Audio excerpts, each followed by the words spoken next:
The following is brought to you by PaulAkers.net. So right now we're going to go from our home base in Dallas. We're going to fly to Kansas City and we are going to visit TripNT. I'm Sebastian McLeod and I own a company called TripNT. And you can kind of see behind you here, we're standing in our showroom to give you a real quick glimpse as to what it is we do. But in short, what we do is we mobilize and organize hospitals and laboratories. And we make a lot of carts, a lot of dispensers and organizers and things that make science and healthcare organized and clean. The company was started about 30 years ago by my mother, who was a chemist. Still is, she's a chemist, and she's retired a couple years ago, and about 3 years ago, we were introduced to Second Lean from an engineer at Cambridge Air Solutions. And we were there accepting some award, and I don't remember what it was, but I remember this conversation really well. But he gave me the book for free, which was great. And I threw it in the back of my car, and it sat there for 3 months. And I was taking a road trip up to see my daughter. She lives about 3 hours away. And I downloaded the audio book, and that was it. I never turned it off. It was, I got up there to see her, and I love her, and I love her husband, but you know, the wheels were just spinning so much that it just connected all the dots that like this is going to happen. And what we hope to show you today is, you know, 3 years of empowering people and building trust with people, failing, making mistakes, learning, and doing the whole thing over and over and over. And honestly, it's just a pleasure to come to work every single day. Wow, Sebastian, that's an amazing story. Yeah. So I thought if you want, we can, we've got a few different stops here. We're going to visit a couple of people. We can kind of show you, let you talk to some folks, and show some of our improvements, and hopefully, you know, drive some knowledge, you know, some value to everybody watching. Okay, Seb, so great. Let's go. Let's do it. All right, let's take a look. So we're going to stop in our new product development section first and talk to some engineers. This here is one of the improvements that came about, that we could very visually and simply see every single project that we're working on. It's magnetized and it's big enough to where everybody in the company or whoever is interested at any time can walk up and see what is the status of a project. And if you guys are okay, I thought I would go ahead and talk to one of our senior engineers who's been here through the entire transition, and let you know kind of what he's thinking. How's it going, guys? Do anything you want. Good. Okay, I don't know if you want that, but yeah, I'll do what I can do. Yeah, so I'm going to talk about our pipeline board here. We call it our pipeline board because it kind of got that name from what we were using before. Before we are still using it, we were using HubSpot. HubSpot is really helpful to keep projects moving through. But the problem with a lot of software solutions is something that Seb helped us to realize is that they're not as visual. Even though they're visual on screen, sometimes they're not visual, like, you know, for us to have a meeting and all gather around and easily move stuff around. So we created this board, and you know, we've got all of our projects on here. Every single square you see here is a project that's moving through this board. And as you can see, we have got a lot going on. We are very busy, and we're thankful for that. So basically we meet every morning at this board and talk about projects and kind of figure out, you know, who needs to do what next. It's very easy and clear to see what the status of each project on the board is. And as we move it through, we are sure that we're not going to miss any steps. And that's very key for us. We found that sometimes we were missing steps. We were just kind of doing an ad hoc approach to like project management and flushing stuff through, but we were like, oh, we forgot to do this. Oh, I forgot that. No more. Here we know for sure that everything is going to hit, and we are very disciplined to make sure that everything hits every spot and we don't miss anything. Wonderful. I think the key there is that you're meeting every morning around it. It's something that's being actively understood by everyone. Yes, that's true. Yes, it's a great time for us to gather around and make sure we're all on track and people know exactly what they need to do each day.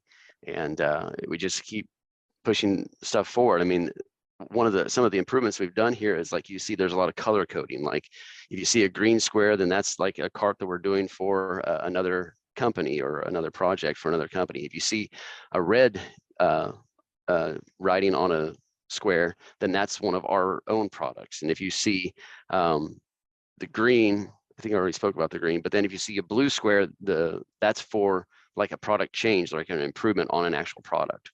And there's even, like, if you see these little squares here, these tell us that, hey, every single one, either red, blue, or green, has to hit this step.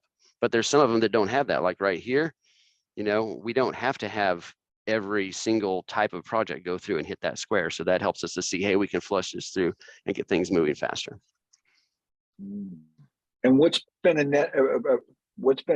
the actual outcome of this board as opposed to the way you're doing it before and now? Well, the best thing about it is that our customers get what they want quicker. I mean, we've seen a lot of customers who are just like, they rave over us. They see how fast we can bring a product to market and to help them to see visually, you know, whether it's through a screen share of the 3D model or whatever, whatever it is, something on this board, they can get what they want faster. And I don't know there's very many other companies in the industry that can do what we do as quickly as we do it with the quality that we have. So that is the main thing, is making sure the customer gets what they want. That's incredible. It's absolutely incredible. There's not many companies that actually do visual scheduling boards like that. I know of one in Canada, and it's phenomenal. And they save so much because you don't miss anything. It's great.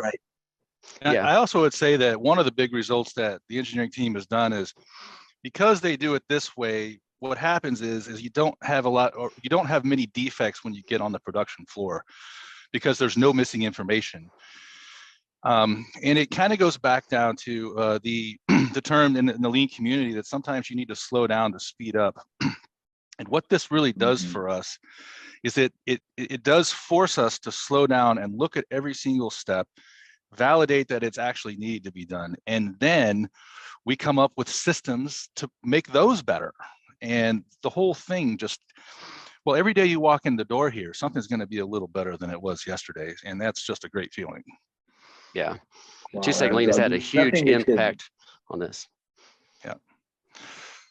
If you like, Scott, hey, really appreciate it. No problem. My pleasure. Thank you, Scott. Great job. We're going to go to a place that I think that you know, some companies struggle with, at least the ones that come and tour our facility, and that's in the office. And you know, what kind of lean, what has 2 Second Lean done to impact things that are intangible and you can't see and touch and feel. So Spencer's been with us. This is Spencer Benlin, and he's in our accounting department, and he has really embraced 2 Second Lean and has done some amazing things. So Spencer, you want to just kind of tell him how your processes kind of have helped you? Yeah. So we were struggling to come up with some kind of metric to measure what we were doing and how to improve. So I came up with this scorecard. And for starters, the first half of my morning was occupied by generating and sending invoices to our various distributors and customers.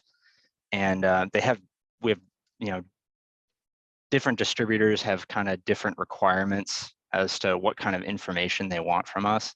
And so we were able to narrow down by section, you know, like this section of customers takes this amount of time to complete. This section takes this amount of time. And then as we got through that, we would figure out which part of this whole process throughout that first half of the day was taking the most time, and then focus on that until I could narrow it down. And as you can see, I have like an average right here as of 7/19, and every single section has been narrowed down by about like a minute in some cases between that and the next average as of 9/18 date. And this was all kind of on our way to trying to automate some of these processes. And if you look here, right here is our logic and process tree. So each of those steps I mentioned, each of those sections is one of these. And yeah, so this kind of contains our logic so that when we do kind of come up with a software solution for this, we'll be able to automate that based on this logic. Fantastic. Spencer, how long have you been with TripNT? Since May 2nd of this year. May 2nd. And when you came into a new environment that allowed you to improve things on your own, what was your thoughts? It felt freeing because I always wanted to fix things wherever I was, and some of those environments were very limiting. You know, they had kind of a set way of doing things. They wanted you to just pass through their system the way they had it, the way that their experts designed it, and then you never were able to implement anything that from where you were, you felt was more efficient. Awesome. Fantastic. Awesome. Well done, That is Spencer. awesome. Thank you. Thank you very much.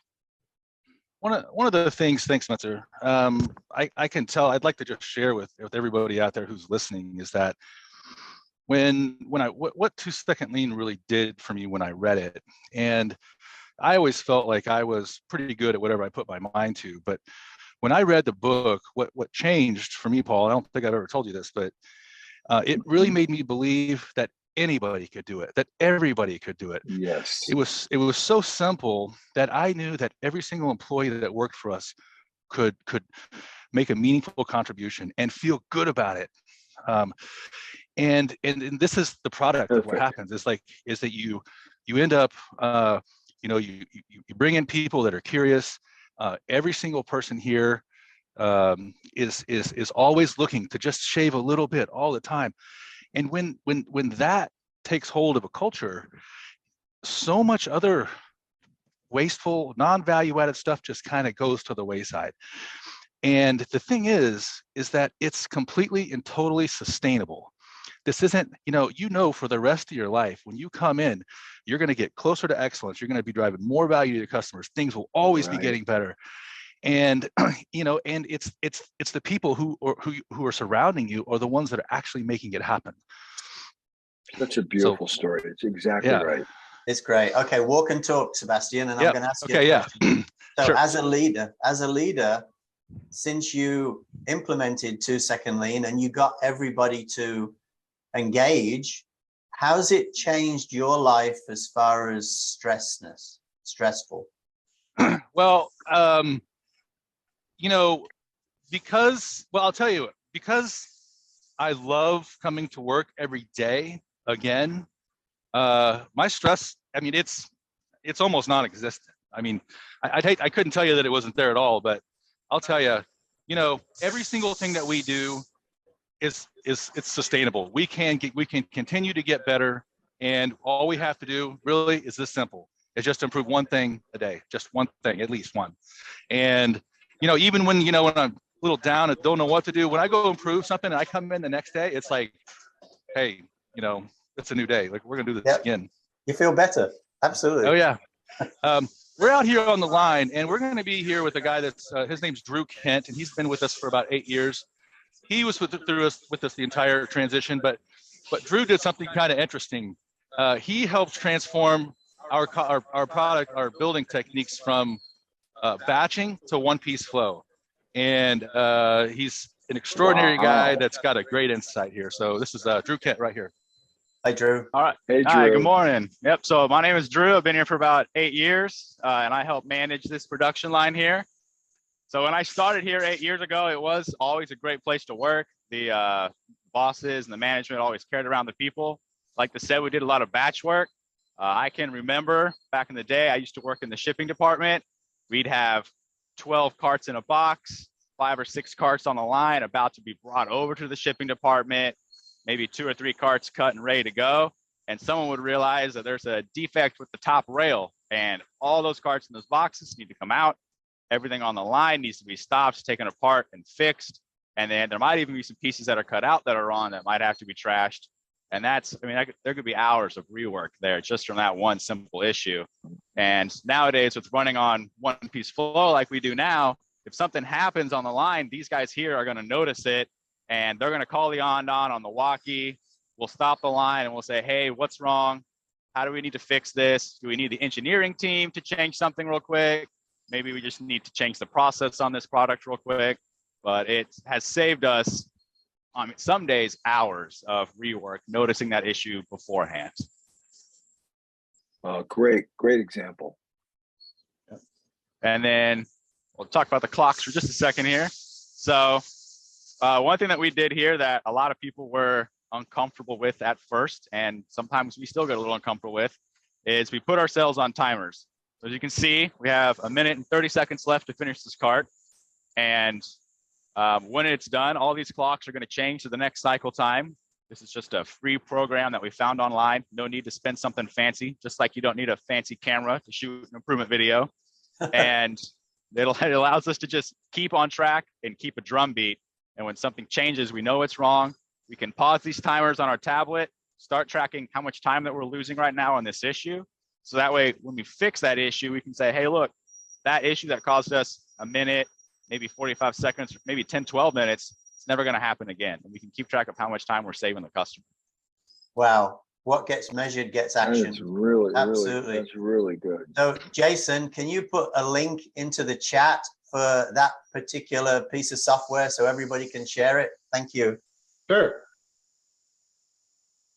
Do you have any Awesome. questions for me, gentlemen? So Well, what's your favorite? What's your favorite? Well, Yeah. go ahead. Go ahead, Paul. I was just going to say, what's your favorite improvement? What's made the biggest difference for you? My favorite improvement is something that we did maybe about a month ago. So the guys here on the line, we use lots of different kinds of hardware because we make lots of different kinds of products for labs, hospitals, printer carts, what we're currently building right now. And we have a hardware rack in the middle where they share the different types of screws that they need. And they are labeled and color coded. You know, all the flat heads are in the blue area. Pan heads are purple. But the issue that we had is, you know, someone might use this 2.5-inch flathead screw and they're going to put it down here while they're using it. And when they put it back, they're going to put it somewhere in this blue area. So the next time they need it, they have to look through all these different blue ones until they find 2.5-inch flathead. Well, we've labeled it and we've also labeled where it goes. So that 2.5-inch flathead screw will always be exactly in the same spot they need every single time. They never have to look for it. Perfect. So simple. Awesome. Unbelievable. All right. Pretty cool. Thank you, Drew. Well done. Absolutely. Thanks, Drew. Appreciate it. Nice job. So I wanted to show you, we clean every day. Everybody cleans. And the only thing I thought, and I've seen a lot of companies do this, but what we have tried is something a little different in that everybody cleans at the same time for 15 minutes. And it has created some challenges, but it also has some advantages. First of all, our shop is like cleaner than it's ever been. And that's always nice to come into. This is our equipment team. Okay, all of our equipment gets cleaned, if not daily, weekly, but never longer than a week. And we have it's a very visual type board where we have a picture with someone who goes inside of a certain task on Monday, Tuesday, Wednesday, Thursdays. And then we also have a reserve person right here, so that if any one of these other people are off, this reserve person can go and go fill in. So basically what's happening is the customer's always getting what they want. And in this case, they're internal customers. And in that case, it's the equipment being cleaned. So this all kind of goes back to, you know, is the customer getting what they want? And that's you know, what we're always looking at. Here's one of my favorite improvements, Paul. Okay, these are cups for our water machine right here. If you refill it, there's this flag that comes down right here. It's pretty cool. It says, "Hey, I need some more cups." But it's super visual and it's a lot of fun. Absolutely killer. Yeah. And it's fun. Yeah. It is fun. Exactly the kind of implementation that should be done everywhere. That is so cool. Yep. It puts a smile on your face. Yeah. And again, hey, the customer gets what they want, you know, because it only takes one or two times, right, before you go somewhere looking for something. And if it's not there, you know, we're all human. You know exactly what we're going to do. We're going to stop going there, or we're going to walk further, or go to a different store or whatever. this is the trash Sebastian, team. I have a question for you. Yeah. I have a question for you. Let's say you've got some long-term customers that have been dealing with you for maybe the last 5 to 10 years. Is that possible? Yeah. Oh, yeah. Okay. Absolutely. Have they noticed a difference? Oh, yeah. Oh, yeah. We have a customer we've been dealing with we've been working with for about 25 years, named VWR. And, you know, they give us a scorecard. And, you know, we during the last few years, and I'm going to show you some data in here, have decreased our lead times by days, weeks. And I'll tell you what the bottom line is like they'll call us and ask us to do more, okay? Because, you know, everybody else was going one way, and here's TripNT, you know, we're headed the other way. And it is, you know, it's selling by performance, you know, because that, you know, the customer wants it. It's not cryptic. It's not hard to tell you what they want. They want it faster, you know, a better price. They want a quality product. And if you've got an army of people out here, they're always watching that metric. You know, good things happen. You know, it's not an accident. That's amazing. So that's cool. I do have we're going to kind of walk through our cafe right here. We have a lunchroom. We are very fortunate. We have a chef who prepares lunch and snack every day. We also allow dogs that work here too. This is his dog. This is Penny. All right. So what I'd like to share with you here is these are a couple graphics that we share on our tours, and we give quarterly tours. Thank you very much, Paul, for you know, nudging us to do that, because it's a huge difference. But these are still smiling with the dog though, Sebastian. Yeah, we have about 5 regular. Dog. I'm sorry, that's so cool. Oh, that's so cool. So this is our lead time right here in hours, okay? And 1,100 hours is about 6 weeks, okay? Here's where we are now. And when I measure this, we look at this every Monday. We were about 62 hours. So instead of measuring weeks or days, now everything is measured in hours. Our goal is to be a 1 hour, okay? Tracking number in 1 hour. So that's a very clear goal that we're all sharing, and you know, we're trying to get our. So cool. Yep. The other metric we like to show here is this is the revenue per person per year. This is the beginning of Lean, which was late 2018, and this is now. And so what you can see is we've gone from about $125,000 a year revenue per person per year to $175,000 revenue per person per year. Now, that's a great number, but what I think was also really important to understand is that we don't even start turning screws for 85 minutes now. Before, it was we would come in and everybody would just start working. We wouldn't clean, we wouldn't improve, Right. we wouldn't develop ourselves. Right. But because, and I know for other leaders of companies out there how hard this can be, because it was me for a long time, that unless you slow down enough to really look at that problem and have everybody understand what the problem is, like the problem could be you're working in a dirty, unsafe area, okay? That could be a reality. And until you take that time to fix that, then, you know, there's no end to this, okay? This is super sustainable. This is, you know, there's always a light at the end of the tunnel. You know, it's not a dead end sort of concept. This is the way to excellence, knowing that we may never get there, but every day we'll come in and we will get closer to it. Better. Yeah. Beautiful. I love your leadership style, Sebastian. It's absolutely, your attitude's perfect. Well, thank you, Paul. I mean, I tell you, I'm very humbled by, you know, the amount of knowledge that we're all doing it together. The beautiful thing is you and Alex and all the other people out there, they're all helping one another. And this is the spirit of what we're really trying to do, is just give back to society, our culture, and improve the lives of so many people. And you're just doing such an awesome job of it. Wow. That's spot on what we're after. Yep. It's incredible. So Sebastian, before we get into the Q&A from the group, have you got a message for CEOs, presidents, GMs, leaders out there? Because you went through an experience of essentially not having enough time to look for better ways of doing stuff because of all the noise and things that you get every day. What message would you give to a CEO or a leader that is watching you right now? That is an excellent question, and it makes me kind of think of, like, if I could go back in time, what would I tell myself that I would have listened to? What would I have heard? Yes, that's exactly And, what. Yeah, and that is it's a really tough question, but I will tell you, having gone through it, I will tell you that I would say, Seb, you got to believe in these people because they can do it. Okay, it's really not hard.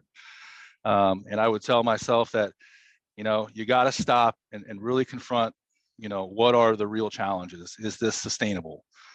If I stop and clean for 15 minutes, am I going to get the time back? How will that solve my problem of working overtime and can't find the right stuff? Well, I would say you got to bite the bullet. You got to try. You got to stop. You got to slow down, look at the real problem, and then, start to inspire the people that we can do this. We can fix anything.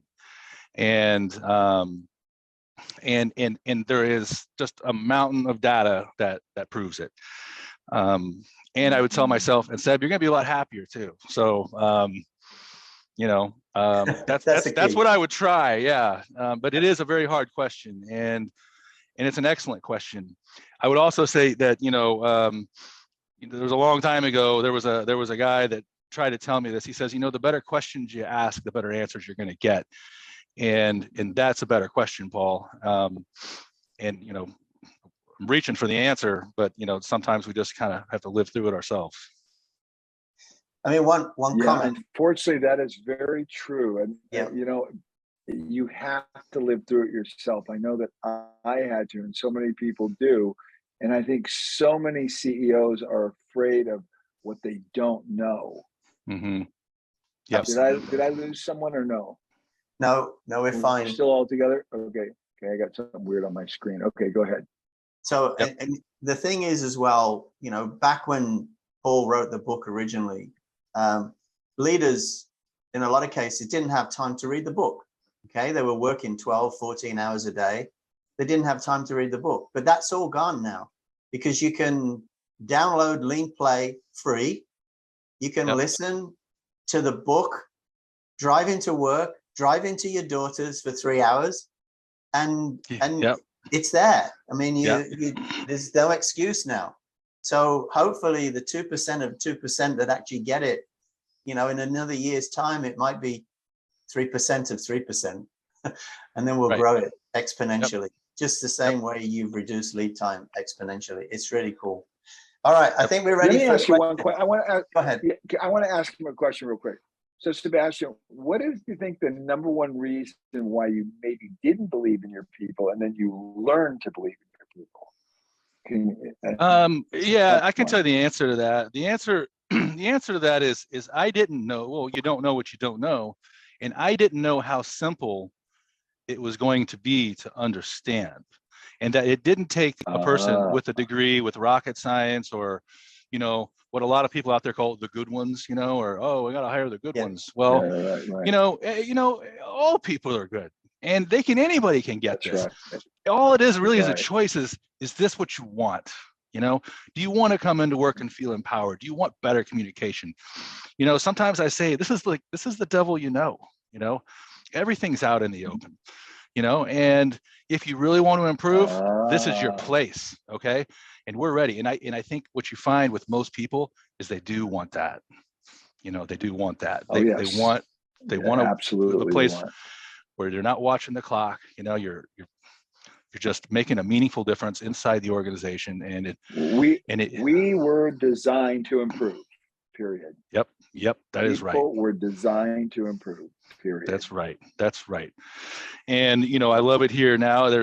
I never hear, well, we don't have the time for that, which was a huge thing in my career, and the reality is they were right, I don't have the time for that. Well, now you got the time for that, and so it just shifts the whole mindset of the organization into, hey, we can do this from a perspective of, oh, that'll never work, you know. So it's vastly different. So. Okay, that's good. Let's go on with questions, Richard. Go All ahead. right, Ash, thank you. I'm going to hand it over to Ash. Ash is going to feed you some questions, Sebastian. Okay. Perfect. Thank you. Thank you so much for the tour, and thank you for the questions. We have a total of 5 questions here. First one's from Linda to get us started. This is your company fully in person now, Sebastian? It is 100% in person, with the exception of one person who works in Phoenix from way before. Yeah. Terrific. Second one is from Konya, and this one is, how did you ingrain this 2-second lean in the company's culture, and what advice do you have for companies who are in it's worked this long sort of mentality, or we've always done it this way sort of a mentality? Yep. Well, I would say very similar to many other stories.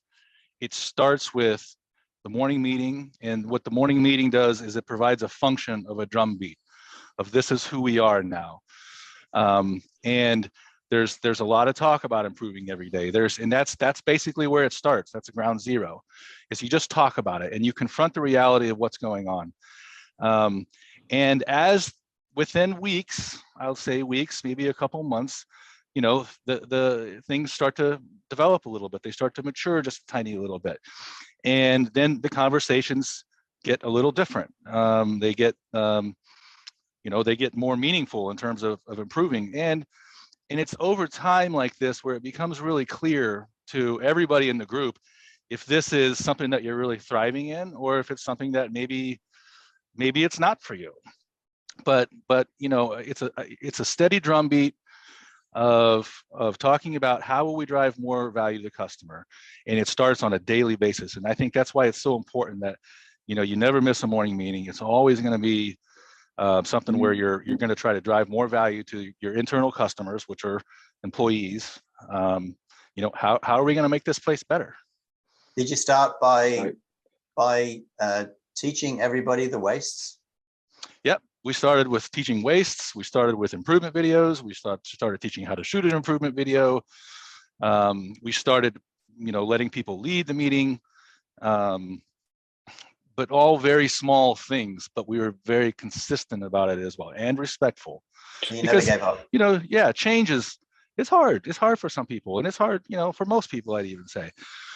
But you know, it's good. You know, people love it. You know, that we've found. So Awesome. So the answer to the question for that individual after, it's consistency, period. Yep. If you're not consistent, don't even try this. That's right. Simplicity and consistency. You know, I think those are the two most. It doesn't have to be a fancy message. Right. It just needs to be regular and consistent. You know. And the flavor of the month syndrome just floats away. Yep. Yeah, that's right. Good. Wonderful. Awesome. Okay, next question. That's a great answer. Next question is from Linda. You know, you shared the 2,000 improvement videos. Is this for all the projects? Does each group do a video right behind the screen there? What we do here, we have about 2,200 videos now, but we actually require every person to do one video a month, one improvement video a month. Now we also require, we don't require, I mean, it's just, we improve every day. That's who we are. So every day we're making improvements, but this is company-wide. The improvements are all based on individual improvements, okay? There are some collaborative improvements, but most of those improvements are just people who are fixing what bugs them or doing 3S improvements. Also embedded in there could be a certain team, let's say the sales team or the engineering team or a production team, and their improvement might be bigger, and they might have shot videos of milestones along the way. So as long as, in my opinion, as long as you're sharing ideas, this acts like a lubricant of sharing ideas, because if someone in accounting makes an improvement, it could positively impact someone in shipping.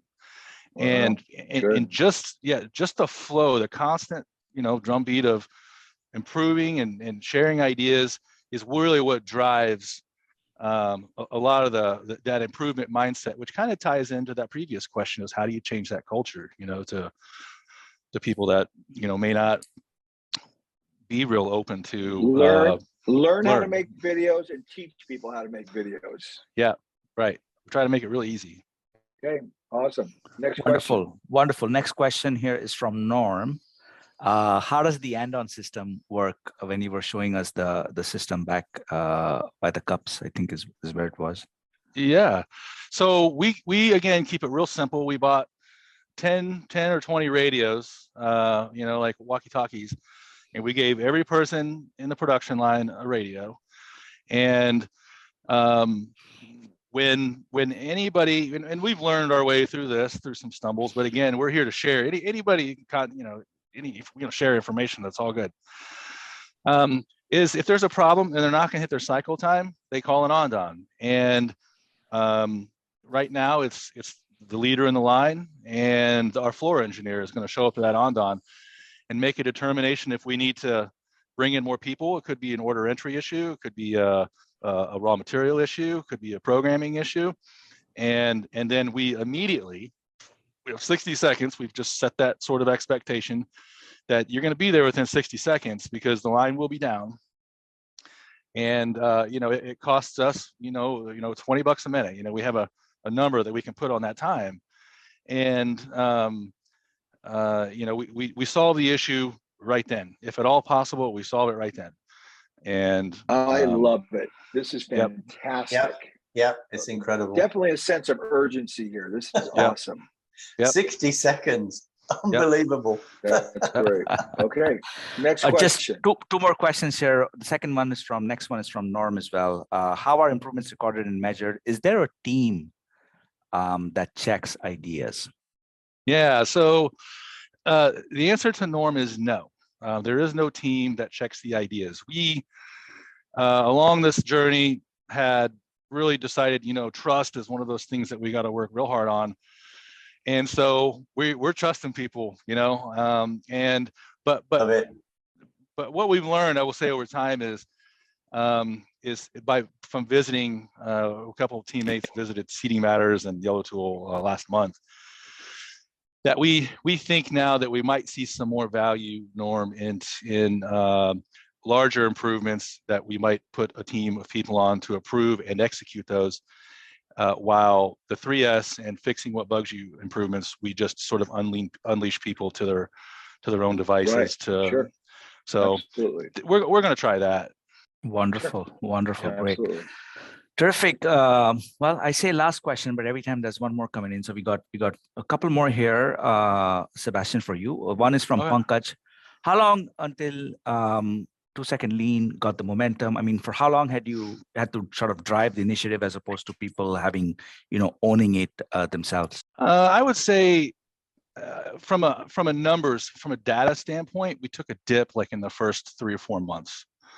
Dip in productivity, a dip in, just it's productivity in general, right, across all boards. But when we started seeing this movement around 6 months in, okay, and I'd say after a year and a half, and I'm feeling my way through this one, but it's about a year and a half when, the people who were really thriving from it we had that team in place that was enjoying it, and the leadership that was, also seeing the benefits, and you don't have to make all the decisions anymore, and it's very liberating. So right. I'd say a year and a half, is about the time when, you start taking the system and now you're starting to make tweaks to it to make it better and better. But for the most part, it's under its own momentum. Yeah. Got it. Wonderful. Next one's from Tiago here. Can you talk to us a little bit about the morning routine, the sequence, and sort of the things that you do there, the habits? Yeah, what I'll tell you, like this has allowed us so many freedoms going down this whole path. This is our standardized schedule for the day. Okay, we have a morning meeting that lasts 15 minutes. We do and in that meeting it's structured real similarly to ones that you've seen at other companies. We go over sales figures and production numbers, and then we do a company learning. And here's where on a daily basis, we're going to talk about lean concepts. We're going to watch lean videos. We're going to read books. We do read books as a company. Awesome. Then is there that time right here, it's 15 minutes, we all clean together. Okay, so there's 15 minutes to clean. Then everybody gets 15 minutes to improve. Okay. And this is the last thing here. We do team development time. So if you're collaborating inside of a team, a sales team, and you need to have that time to collaborate and do bigger improvements, you've got that time right here. But here's what happens right here at 9:25. At 9:25, the game is on. Okay, it is time to get to work. And we know right here that in production, we have 370 minutes. And it is our job during this time right here to make the most out of those 370 minutes. So absolutely genius. Really, I love that schedule. Love That it. is really good. Love it. Yep. So very to answer, clear, clear on what everyone's to do, and then clear on what the remaining time is that you have to work with. It's excellent. Yep. And we can start to schedule and price. I mean, everything just becomes so much clearer when you standardize, everything, honestly, if you can. I mean, it's just everything. You got, why not? Frees your mind to think about things that are way higher, on the pyramid of driving value. Wow. Sam, if I was 50 years younger, I'd come and apply at Trip. Me too. Well, I will tell you, my mother, who started this company, had a great love for people, has a great love for people, and our culture here. Indeed. Yeah. And you've met her, Paul, too. And she's just, I felt it. She's amazing. Yeah. It's wonderful. Pretty cool. Wonderful. Okay, just a couple more. Just a couple more left here. From Steve. How often do you send team members on tours, Sebastian? The answer is as often as I can. Okay. And what that turns out to be another is genius response. Yeah. I would say we're trying to get everybody out of this building once a year. It hasn't quite been that good. It's probably looking like once every 2 years, but we did have the COVID thing and you couldn't get anywhere at that time. But I'd say 4 to 5 times a year, we're going to go outside of here and take every single person that we can and say, hey man, this is what's going on in the world. And I will tell you, every single time I have encountered this community of people, and they're always, we go to 2-second link communities or companies. Aren't they're just unbelievable. Like the generosity, freaking unbelievable. And they come here and visit us. Unbelievable. Yeah. And it's awesome. We're giving 4 tours a year, once a quarter.